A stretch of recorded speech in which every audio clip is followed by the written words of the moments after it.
preparing for a winter wallop where Saskatchewan will see the worst of the storm. Outlook in a state of emergency. When could the town's water supply return to normal? And the overwhelming support for a local hockey player whose equipment was stolen. This is CTV News with Chantel Saunders. Good evening. We begin tonight with the weather. Environment Canada has issued a blizzard warning for parts of Saskatchewan. Central Saskatchewan is expected to bear the brunt of the storm. We'll bring in Jeff, who's been monitoring the storm updates. Jeff, that doesn't mean the southern parts of the province will escape this winter wallop. No, it is a fairly large area that this Environment Canada weather warning has been issued for, basically from just slightly north of the Yellowhead, and then as you see, it sort of angles down towards Kamsack, down towards the Kenosee Lake areas. And what we can tell you, this Alberta Clipper is really strong. We're going to be dealing with gusty winds. Some places will see wind gusts up into the 100-kilometer-an-hour mark. That'll likely be down towards the southern part of the province. So even if parts of southern Saskatchewan, I mean like the extreme southern parts of the province around Estevan, places like that, don't get a lot of snow, these strong winds are going to be moving whatever snow is around. So visibility will be a huge issue as we make our way into Thursday. We're certainly going to be counting on the highway hotline. And in terms of snowfall amounts, well, Saskatoon may see up to 25 centimeters of snow. The Battleford's in and around 10 to 15 centimeters of snow. But Prince Albert area, once we get north up towards Prince Albert, Melfort, and Tisdale, they may not get this. They may not have much snow at all. So it's an interesting storm to keep our eye on, and that's exactly what we'll be doing as we make our way into the next little while. Absolutely. All right. Thank you, Jeff. And as Saskatchewan braces for that major winter storm, crews across the province are preparing for what could be a messy and dangerous day tomorrow. CTV's Laura Woodward has that story. It's the calm before the storm as central and southern Saskatchewan brace for an Alberta Clipper. Definitely, this looks like a really potent weather system, likely the strongest of the season so far. Environment Canada is warning of snow, strong winds, and areas of freezing rain. The one area that will get spared from more of the snow will be the southwest corner of the province, but they're likely to see the highest wind gusts, possibility of over 100-kilometer-per-hour wind gusts down there, so potential power outages. Sask Power says it's fully prepared to respond to outages that may occur from the storm. Restorations may take longer if conditions are unsafe for our crews to work in.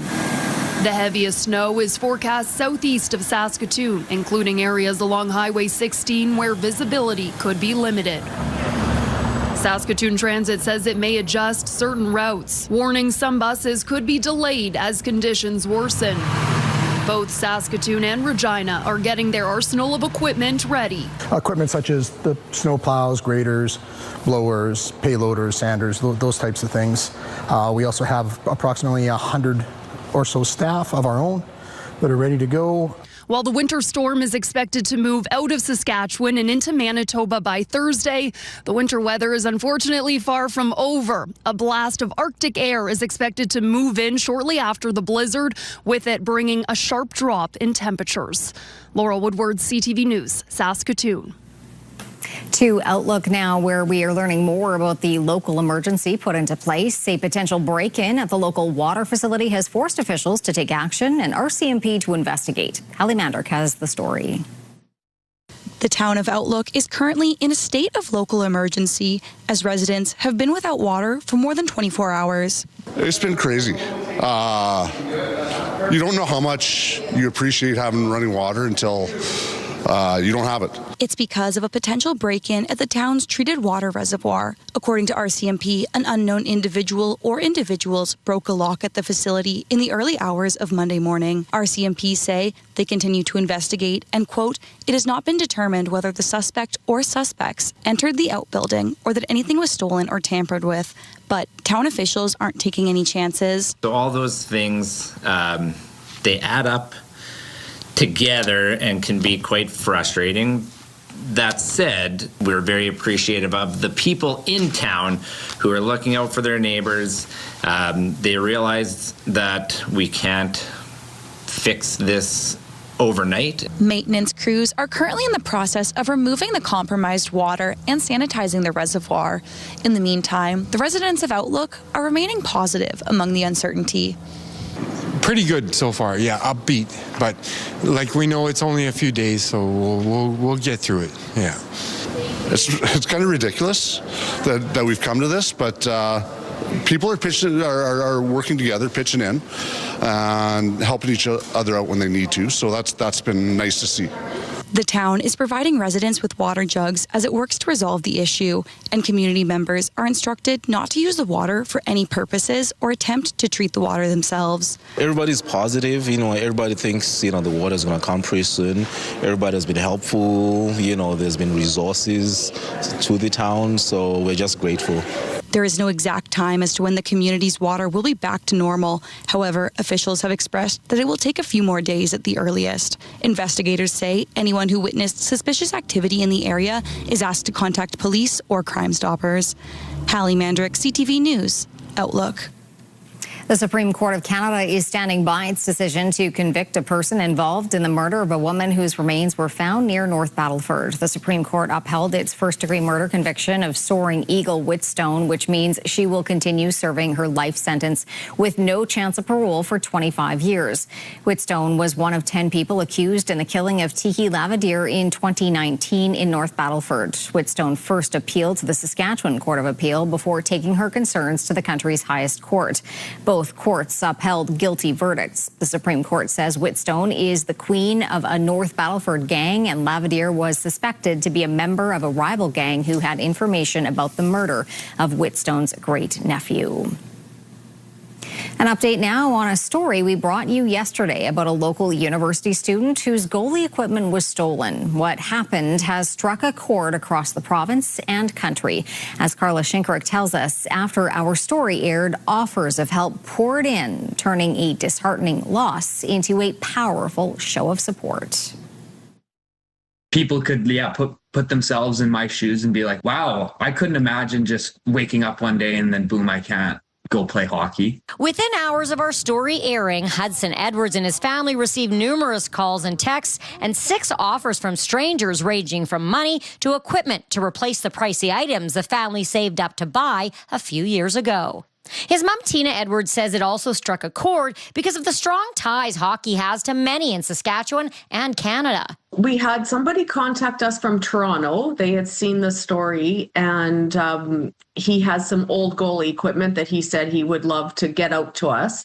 Another offer came from the Quinn Stevenson Memorial Fund. It was created in honor of a young hockey player killed by an impaired driver. The story caught my attention instantly because we always kind of look for little things like that might fit appropriately with helping. And so it didn't take me long to find her on Facebook. And so I popped her a message last night and I offered to make a donation. An emotional call to help came from a father in Swift Current whose son passed away. He reached out after seeing the story, offering to donate his son's goalie equipment so Hudson can keep playing hockey. He said he's a pilot and he would even fly it out to us. That's really when I realized that, you know what, this is really not about hockey equipment anymore. All the support has been the Christmas miracle for them.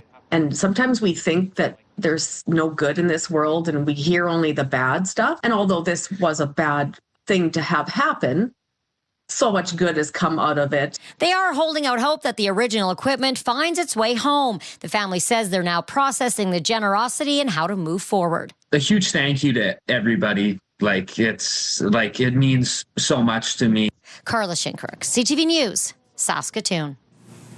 The new year will mark an end of an era for Saskatoon's bus barns. The former home of Saskatoon's transit fleet in Caswell Hill is set to meet the wrecking ball. The bus barns date back to 1913 when they used to store streetcars.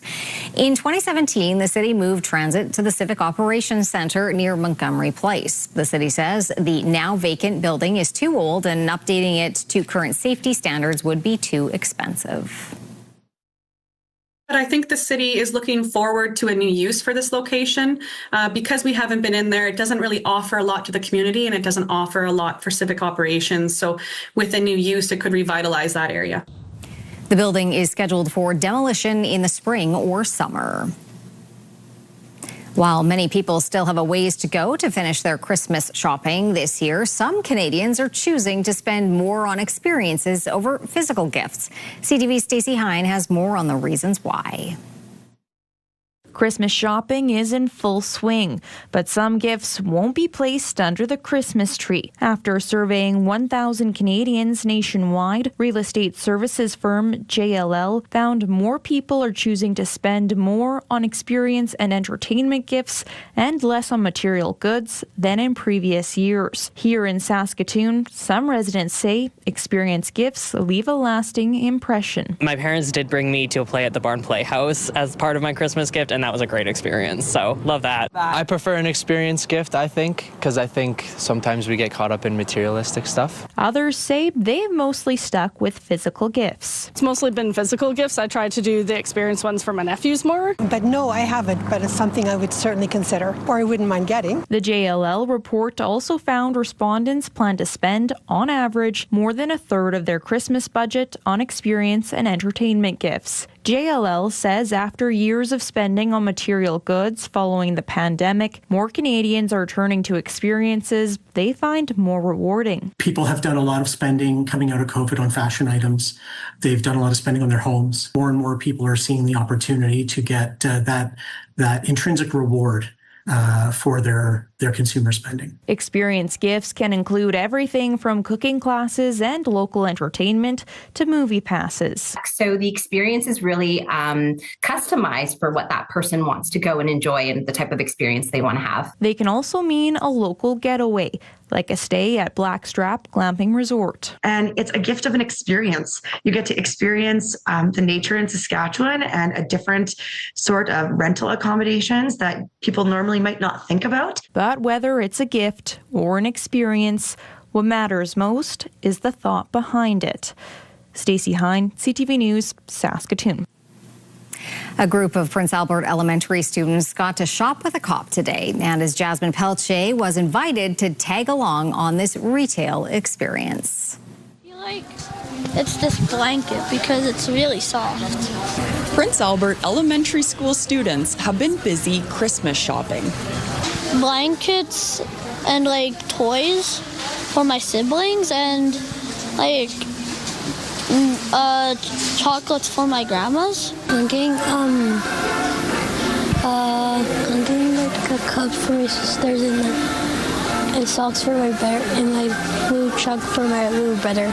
With Christmas around the corner, 20 students got to check presents for family off their shopping lists, with some help from local police officers. I feel safe and I feel special. The kids were each given $150 to spend at the Prince Albert Canadian Tire as part of the Prince Albert Police Service's Shop with a Cop Christmas event. It's an opportunity to connect with youth and families in our community that may not have the same opportunity as everyone else to purchase gifts and to enjoy, Christmas and with their family and sharing of gifts. So. Organizers say the annual Shop with a Cop event has been running for nearly 20 years, since 2008. We always look forward to knowing that they're coming, greeting them at the door as soon as they come in to make that connection as well here in there, and just being able to help them to find what they're looking for, and again, finding that perfect gift for their family or their loved ones that they're buying for.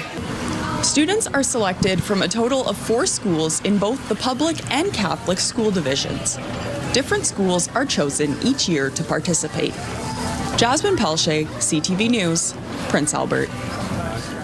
The best curlers in the world are in Saskatoon. 32 teams are taking part in the Grand Slam of Curling's Hearing Life Canadian Open at Merlis Belcher Place, 16 men's and 16 women's. Big names include reigning Scotties and Brier champions Rachel Homan and Brad Jacobs, who are each set to represent Canada at the upcoming Winter Games in Italy. Jacobs admits that while they're still riding high following their big Olympic curling trials victory, they're not looking ahead to the Games just yet. We have a couple competitions here obviously in Saskatoon and one in Steinbach in the new year. So to get some good competitive games in against the best teams in the world is always nice for preparation. The Grand Slam of Curling Hearing Life Canadian Open runs through Sunday with the women's final at 11 a.m. and the men's at 3:30 p.m. Still to come on CTV News, the latest on the investigation into the Australia attack. Also, why some Canadians are being detained at the U.S. border.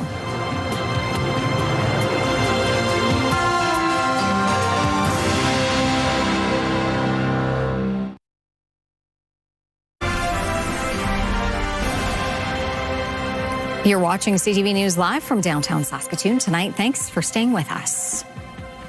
Investigators have linked the terrorist attack targeting Australia's Jewish community to ISIS. The country's prime minister says the father and son suspects were influenced by the Islamic State. CTV's Judy Trin takes a closer look at the evidence that has emerged. Before the mass shooting began, dashcam video reveals how a couple confronted one of the Bondi Beach attackers. They tried to wrestle away his gun. Boris Gurman and his wife Sophia were among the 15 people killed. It would appear that there is evidence that this was inspired by a terrorist organisation, by ISIS. Homemade Islamic State flags were visible in the suspect's car. Authorities also found improvised explosive devices in the vehicle. 50-year-old Sajid Akram was killed by police. His 24-year-old son was also shot and in hospital. Police say father and son traveled to the Philippines in November and are trying to find out why. Specifically, who were they interacting with in Mindanao, which is known to be an ISIS stronghold. In fact, ISIS had tried to carve out an independent state there some years ago. Still known to be active, still doing training there. Who exactly were these two individuals from Australia interacting with there? The Akrams' home in a Sydney suburb was searched. Police said the father, Sajid, had licenses for 6 firearms. Australian media is reporting that his son, Naveed, was investigated in 2019 for ties to an ISIS cell, but deemed a non-threat. Meanwhile, a menorah lights up Sydney's Opera House as grief grows at a memorial on Bondi Beach. 2 rabbis and a Holocaust survivor are among the dead. The youngest victim was a 10-year-old girl named Matilda. Matilda's mother called me and say, Matilda died. And I couldn't even repeat this word at the time. I say, what? What? I asked him many times. I was thinking it's bad reception. I don't hear something well. And afterward, I start screaming. There are growing anti-Semitic incidents across the globe. A Canadian intelligence assessment done after the Bondi Beach attack found that there is no credible threat to Jewish holiday events in this country. But a violent act by lone actors is a possibility. Judy Trin, CTV News, Ottawa. Nick Reiner, the son of legendary filmmaker Rob Reiner and producer-photographer Michelle Singer-Reiner, has been charged in his parents' murders. These charges will be 2 counts of first-degree murder with the special circumstance of multiple murders. He also faces a special allegation that he personally used a dangerous and deadly weapon, that being a knife. These charges carry a maximum sentence of life in prison without the possibility of parole or the death penalty. He was arrested in a public area, in the Exposition Park area near the University of Southern California campus. He was approached by the officers and he was arrested without incident. The Los Angeles District Attorney Office says his office will consider the family's wishes when deciding on the death penalty. 32-year-old Nick Reiner is currently being held in police custody without bail. Police say it's not clear whether the murders happened Saturday night or Sunday morning.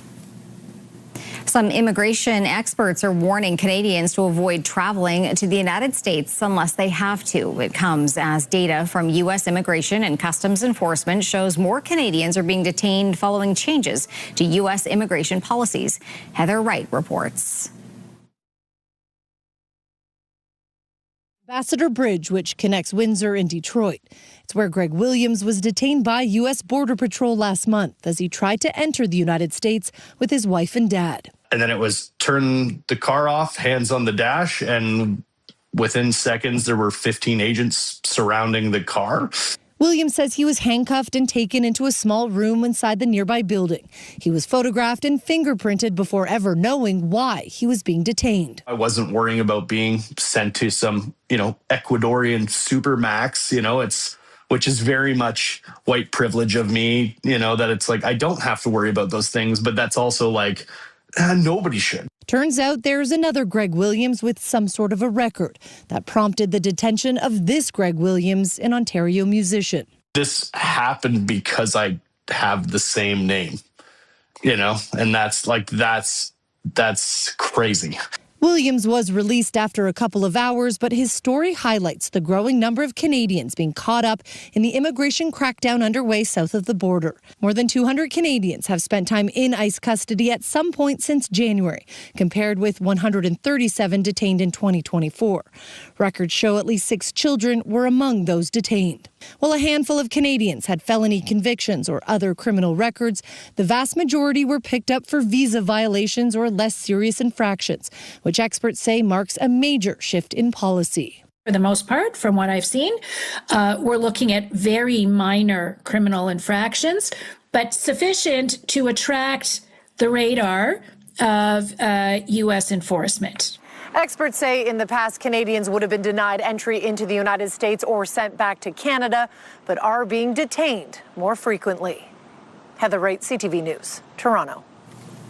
A delegation of 30 Canadians, including 6 members of parliament, were barred by Israeli border authorities from entering the West Bank today from Jordan. The group says it had planned to meet with Palestinians in the occupied territory.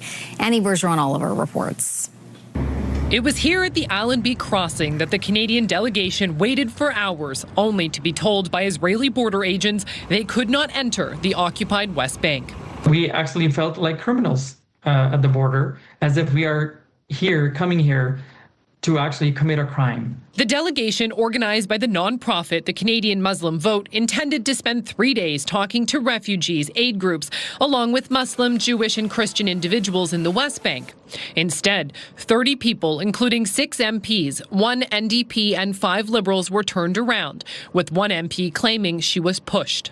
Frankly, I think it's insulting. I really do. Liberal Faraz Al-Soud says he expected pushback, but never expected many in the group would be told to sign paperwork deeming them a risk to public safety and security. They only gave us this very vague terminology of public security or public safety or public order considerations.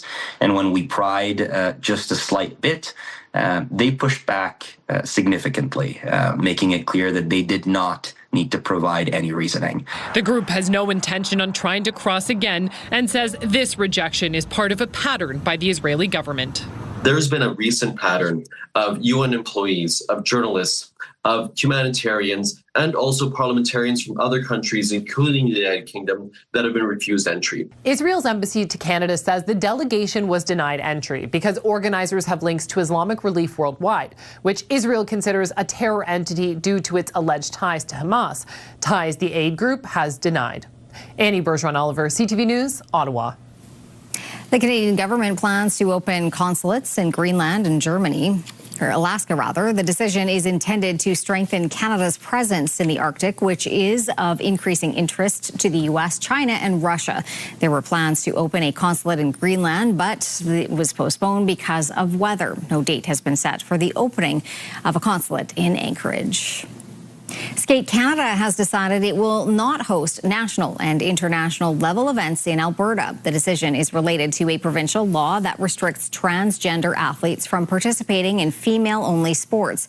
The organization says it cannot host events in Alberta while maintaining its standards for safety and inclusivity.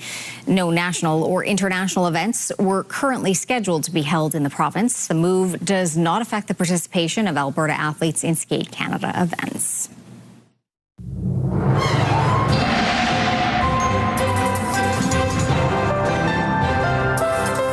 Hey there, it's Andrew McDonald of the Saskatoon Soaps Improv Comedy.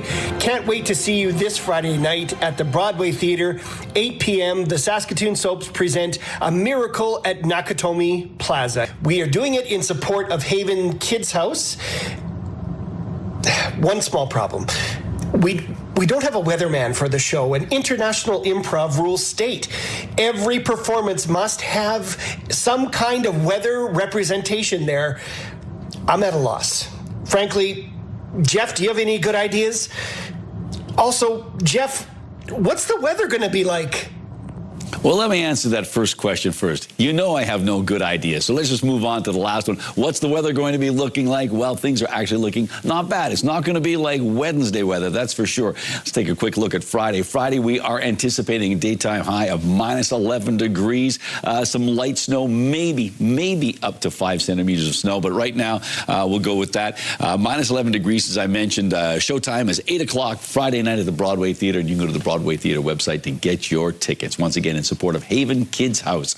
All right, quick look at our numbers, and temperatures have actually warmed up a little bit in the last hour. About an hour ago, it was minus 17, minus 15 right now in Saskatoon, minus 18 in Prince Albert, and minus 16 in the Battlefords. And as you can see, the winds aren't strong yet. All right, our high today, well, the 24-hour high was our temperature at midnight. That was 2 degrees. Of course, it dropped off throughout the day. Typically, we should be around minus 9 degrees. The record temperature on this date in 1962, we hit 6 degrees, and the cold temperature record from 1924, so a little over a century-old record there, minus 38 degrees, and the sun went down 5 to 5.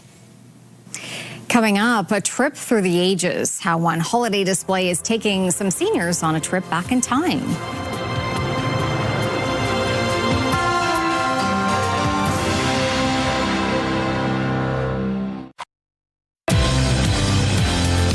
Helping you with your Christmas shopping. On Wednesday on Your Morning, lifestyle expert Rachel Node shows off some of the great last-minute gift ideas for your kids.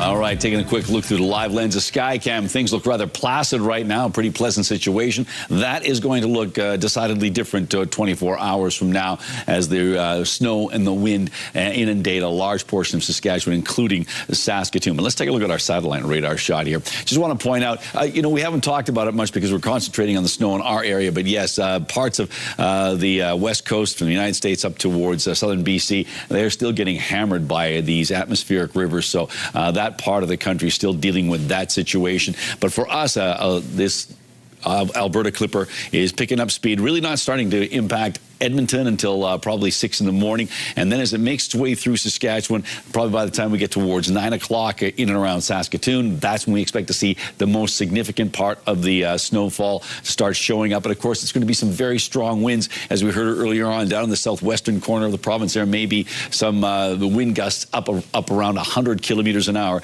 But the rest of the province is dealing with strong winds as well. So it's going to be a messy 24 hours. Minus 15 right now in Saskatoon, minus 18 in Prince Albert, minus 16 in the Battlefords. The hot spot in the province, that was Maple Creek, 14 degrees. That, of course, was at midnight last night. Stony Rapids, the cold spot at minus 29.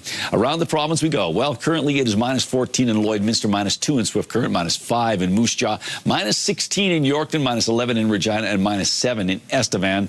Into central parts of the province, temperatures ranging from a relatively mild minus 8 in Kindersley down to minus 21. That is in Melfort. Nipawin at minus 19, minus 17 in Wynyard and Hudson Bay, minus 16 in Meadow Lake. Up north into the minus 20s for many parts of northern Saskatchewan, minus 27 right now in Stony Rapids. It is minus 17, though, in La Ronge. Making our way down south on the plus side at the moment in Maple Creek at 3 degrees, minus 3 in Leader, minus 4 in East End. Sliding towards the central part of the province, minus 3 degrees in Assiniboia, but minus 2 in Coronach, and it cools off to minus 11 in Broadview and minus 16 in Melville. Okay, here we go with our futurecast, and as you can see, we are anticipating that snow to move into Saskatchewan, and rain and freezing rain is also part of the situation for southern parts of the province. A mix of sky conditions with cold temperatures, especially up around Stony Rapids for Wednesday. Not quite as cold in Kindersley and Rosetown, but they've got snow to deal with tomorrow. Meadow Lake and Spiritwood in the high minus teens. Plus 7 in Maple Creek, but a messy situation with the strong winds and a rain-snow mix. Expecting snow in Leader, Outlook, and Swift Current. Swift Current expected to be at 2 degrees tomorrow. 2 as well for Estevan, 1 in Moose Jaw, but cold temperatures in Yorkton, minus 10 degrees, minus 2 as well there. We can take a look at Melfort, Watrous, Humboldt, and Hudson Bay, all expecting some sort of snow. Hudson Bay just cloudy and minus 16. The Battlefords moved minus 14 overnight and then staying there, and then about 5 to 10 centimeters of snow, and not much relief except for Friday. Otherwise, we're looking at cold temperatures for Prince Albert, an overnight temperature of minus 20 degrees, a slight chance of flurries, mainly cloudy skies and windy tomorrow, so not expecting much in the way of snow until Friday. And even when we get to Friday, maybe just 5 centimeters of snow for Prince Albert, a cold weekend in store. And Saskatoon, minus 17 degrees, a slight chance of flurries tonight, but a significant snow, as I say, probably starting around 9 in the morning when it starts falling in earnest, but with windy conditions, so visibility may be an issue. That's the reason why there's a blizzard warning in effect. -20 on Thursday, Friday, -11 with a chance of some flurries, and a cold weekend in store. Temperatures in the low -20s. I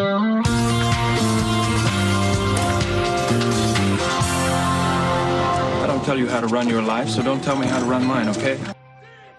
Soap star Anthony Geary has died. Geary starred on General Hospital as Luke Spencer for more than 30 years, appearing in nearly 2,000 episodes. He also won 8 Daytime Emmy Awards. He retired in 2015 and moved to Amsterdam with his husband. Geary died of complications from a surgical procedure. He was 78. New data finds younger music fans are turning to an old-school format. Vinyl record sales have risen by an average of 18% year over year for the past 5 years. That's a lot. The survey finds nearly 60% of Gen Z music fans say they like the aesthetic of records, with 37% using them to decorate their living spaces. Taylor Swift has also provided a boost to vinyl sales, as 5 of her records were among America's top 10 best-selling vinyl albums last year. This whole time, everything we have ever assumed about the Upside Down has been. The trailer for the second chapter of Stranger Things Season 5 has arrived. Volume 2 premieres on Christmas Day with 3 episodes. The latest trailer shows the heroes racing against the clock to unravel Hawkins' darkest secrets, and it also shows Vecna creeping in to declare that it's time for a new world. Following these 3 episodes, there will be an epic ending. The finale will air on New Year's Eve. All right, Jeff, time for Pick of the Day, and it's all about the critters today. It is all about the critters. We're going to start off with this one. It's just, we don't get much of a description from Brenda, except it says Christmas poser, and she's doing a lovely pose there by the poinsettia. So thank you. Brenda sent that in. I think it came via Tony's email. So Brenda, thanks for sharing that with us. The next one comes to us from Corey. Woke up late last night, saw my cat looking at visitors deep in the East Flat of Prince Albert. Sorry about the lighting, but it was 1:15 in the morning. I think the lighting is great, and those are quite the visitors out there in Prince Albert. And from Jeff, here's our Christmas spirit, Spirit, the kitty, with her Santa hat. Surprised she kept it on long enough for the picture. When her ears were covered up, she was not very happy. She was not amused. But we like the picture with the ears the best. I think we might agree, but that's still a pretty good shot of Spirit there. Unhappy Spirit. All right, if you'd like to share an image with us, you can do so by sending it to cfqcnews@ctv.ca or scan the QR code on your screen. Still to come on CTV News, a mini winter wonderland. The holiday display lighting up the season at one senior's residence.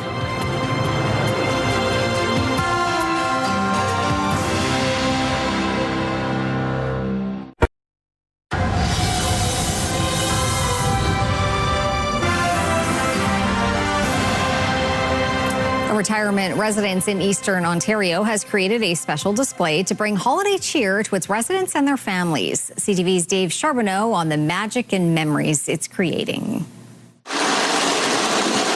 It's become a Christmas tradition at this retirement residence in Perth, one that has grown piece by miniature piece since it started 6 years ago. I do it in order to try to entice the grandkids and the great-grandkids to come in and see their grandparents at Christmas. My favorite is the bumper cars here. Every Christmas season, co-owner Whit Lewandowski builds miniature animated Christmas displays for residents and visitors. A lot of the times the residents will help take the items out of the box. They'll help, once I get a lot of the electronics set up and everything, they'll help place the figurines in places they think works best.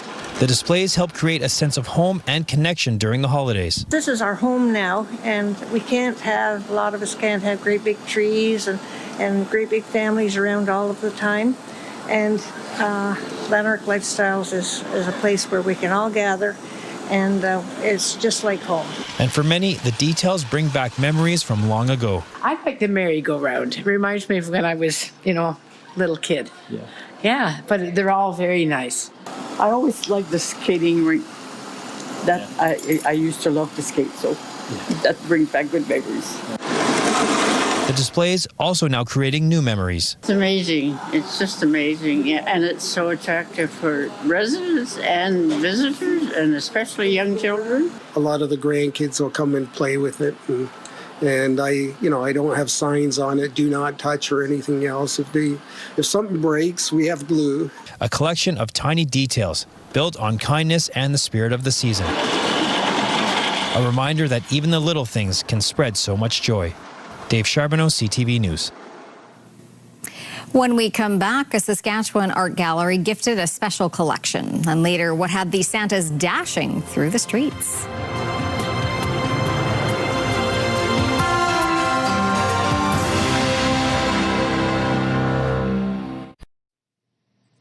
Welcome back. Time to take a look at our rural forecast for tomorrow.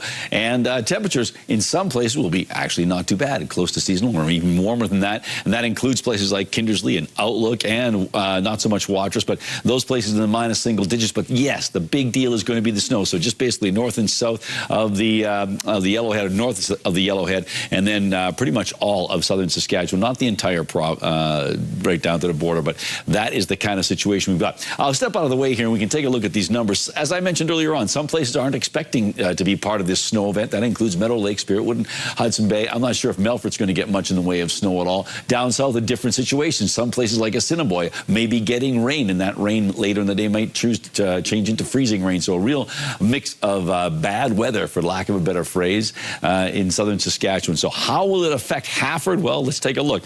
We're expecting minus 11 for a daytime high in Hafford, but snowy and windy conditions. They are under a blizzard warning like the rest of us. So please be careful in Hafford. And Hafford is where internet plans of up to 1 gig are available from SaskTel.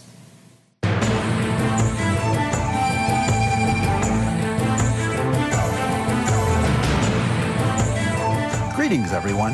In 2019, the Mackenzie Art Gallery was gifted a special collection of artwork containing more than 1,000 pieces, all created by Indigenous artists. Now a portion of that collection is on display in the gallery for the next several years, with pieces selected to explore Indigenous ideas of life and death and the connections between the two. Indigenous artworks exploring transitions between space, place, and time are now on display at the Mackenzie Art Gallery.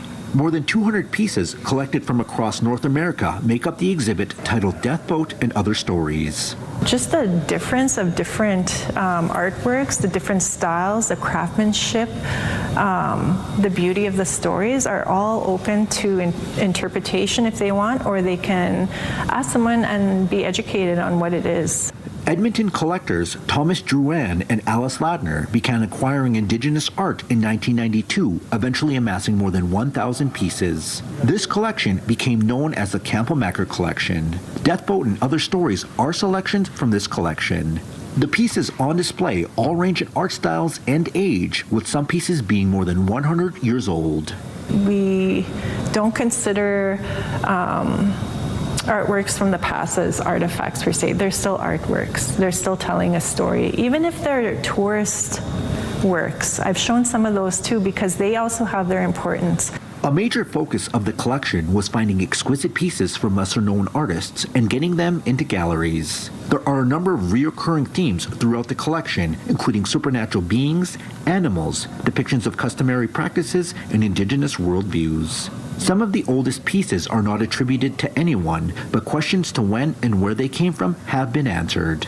We can identify the nations, but we don't know how old. We did have an expert come in and identify that they're very old. We do have another beadwork piece like over here, like so they're little Anishinaabe birds, and they are like 1898, 1903. In 2016, a portion of the collection was first exhibited in Regina, and 3 years later the collection was officially gifted to the Mackenzie Art Gallery.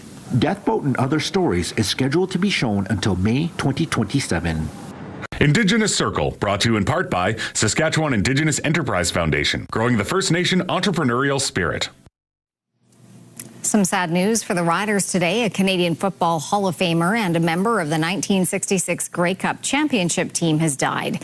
Jack Abenchan played as both an offensive lineman and place kicker for the Riders in the 1960s and 1970s, playing all 11 seasons of his pro career in green and white. He briefly joined the NFL's Denver Broncos in 1968, but didn't make the roster and returned to the CFL, where he'd play in another Grey Cup in 1972. Abenchan was inducted into the Canadian Football Hall of Fame in 2012 and was a 5-time CFL All-Star during his career. Jack Abenchan was 82. The Saskatchewan Roughriders have extended the contract of one of their Canadian defenders. Outside of Montreal. Yeah, no, it's a good point. There's pressure and Mayor's taken down. Jaden Dulkey has agreed to a 1-year extension. He spent most of the 2025 season playing special teams, picking up 16 tackles, 13 of those on special teams. Drafted by the Riders in the 5th round of the 2022 CFL draft, Dulkey has shown to be a reliable option.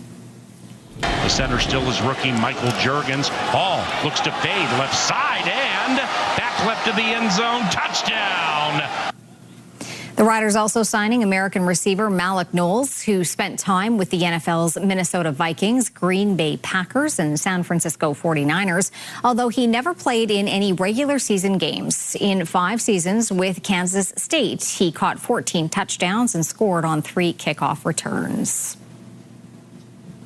Ottawa has signed off on a major mining deal that will see a British firm acquire a Canadian one. Marilla Fernandez explains. This is about a U.S. $20 billion all-stock deal between Anglo American and Teck Resources. As part of it, Anglo American has agreed to spend $4.5 billion in Canada over the next 5 years. It is also moving its global headquarters from London to Vancouver. Shareholders already approved the deal that creates a copper power producer. The new company will be called Anglo Teck. Canada's industry minister says Anglo's commitments are legally binding. Here are the closing numbers for the day. The Canadian dollar ended the day at 72.71. West Texas Intermediate crude lost over $1.50, ending the day at 55.27. Western Canadian Select is down as well, and the TSX dropped 219 points today to close at 31,263. Those are your business headlines. I'm Marilla Fernandez. Coming up, we take you to a holiday pooch parade. Then we'll tell you what had these Santas sprinting.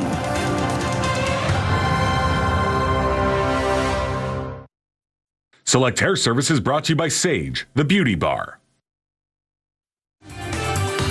Stay with us. We've got another full night of great shows for you right here tonight on CTV.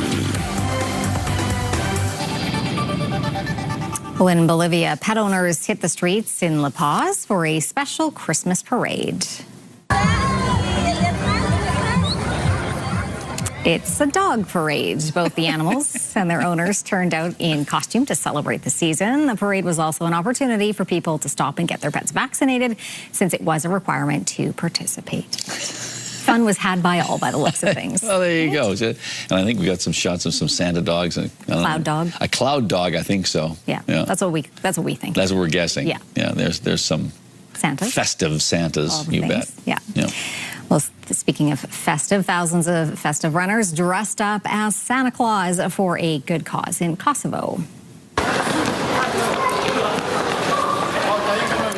People of all ages joined in to raise money for local hospitals and charities helping people living in poverty. It was meant to be a family event, so everyone was on the move, dressed as Santa, of course, for a great cause. So, dressed a little bit lighter. Yes, right? exactly. Not too bad. Yeah, it looks like it's fairly pleasant there. They don't look like the only thing falling from the sky looks to be confetti. Yeah. But that will be a different situation for us. Let's take a very quick look at what tomorrow will bring. We're expecting the new around 9 o'clock. That's when the snow starts to really start to show up, and then throughout the day, the winds get stronger and it continues to snow. So highway hotline, stay indoors. Just be real careful because this is a nasty one. And you got a note from schools? Yes, just a little reminder that this came out at 5:15. That school buses are expected to run tomorrow, but always check their social media to find out if that's changed. Be safe. Thanks for watching.